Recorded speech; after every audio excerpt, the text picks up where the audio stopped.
Okay, so we're going to be talking about our finalised ideas for post-production and how we're going to be going forward with the editing process. First of all, we're going to talk about shot ordering and how we're going to incorporate the desk shots into the shots that we now have of our forest.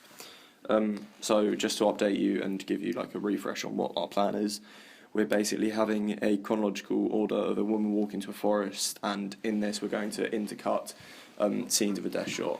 So our first idea was just to sort of have the desk scene like sparsed into and thrown around within it, but we've sort of come as we're filming it to realise that that may not be the best idea, and that to actually have between the natural cuts that we have where we weren't filming the woman walk to the forest, have that desk shot appear there.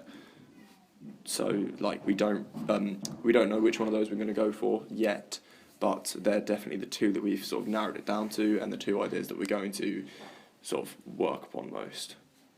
I think that it's going to be quite interesting to see in the editing process. We want to focus on the length of the shots and if we're going to have to speed up or slow anything down, if we're going to have to discard any footage. And I think it's also going to be important that we look at transitions between shots, because if we just have cuts, it's not going to build as much suspense as, say, a custom transition will.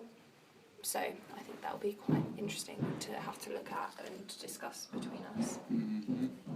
And like after seeing the footage that we filmed now, it's clear that like the music that we've chosen before might not match up as well with the types of shots that we've chosen in the actual production of the thing.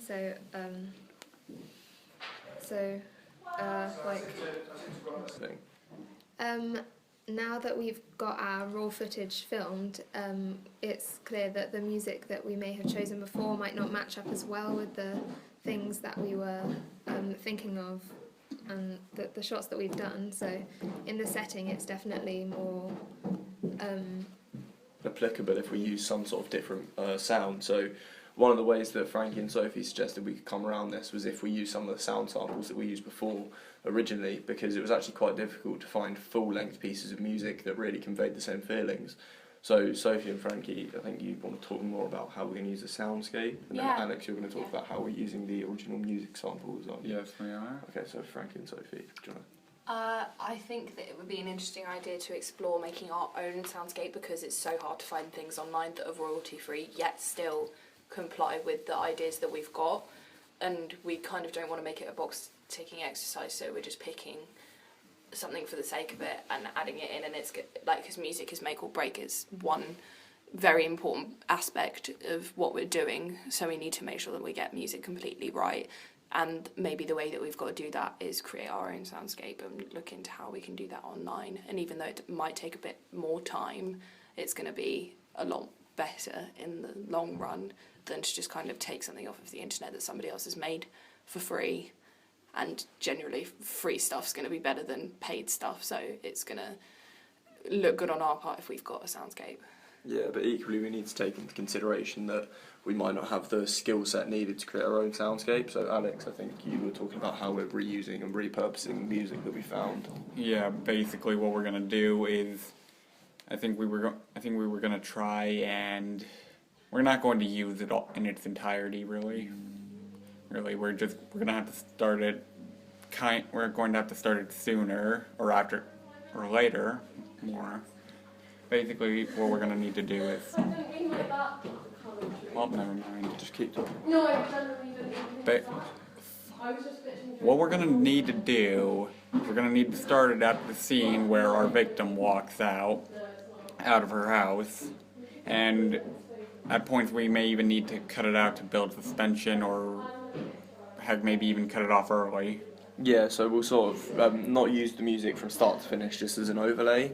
We'll sort of have parts taken out and interchanged with other pieces of song and other pieces of music material, just to add sort of more suspense, because a lot of the music that we found was actually quite useful, but we found out that when you listen to it as a whole over the top of the raw footage, it just wasn't really like there, and that it just wasn't the best way to describe it obviously would be that it's just sort of monotonous, and it just became sort of like not something that added to it, but just something that was there, as Sophie said, as just a boxing exercise, so that we could go, yep, we've got music in our like production, and we followed one of the main like sort of points that you need in a production.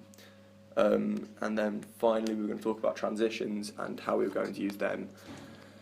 So, you did already? No, it's fine.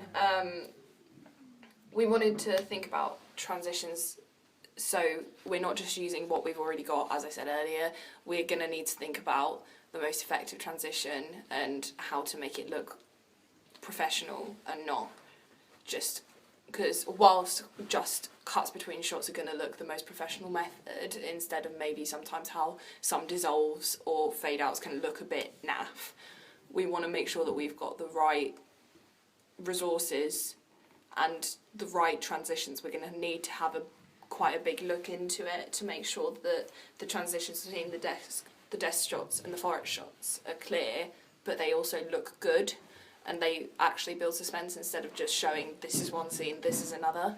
Yeah, so it's sort of like about finding that balance again between like trying to follow the conventions and look professional and sort of doing something that's somewhat interesting and being creative. But obviously we can't, as Sophie said, just do a dissolve because it could end up looking really like amateur and really like sort of, as Sophie said again, naff and just won't look right.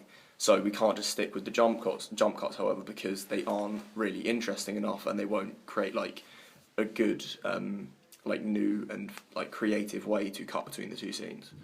So I think yeah. Also, like with the narrative, keeping it like quite a linear narrative, we need to make sure that the transitions and stuff kind of link the different shots together and make it like more smooth, which can be quite difficult, but it will be something that we can make sure that we look at during editing. And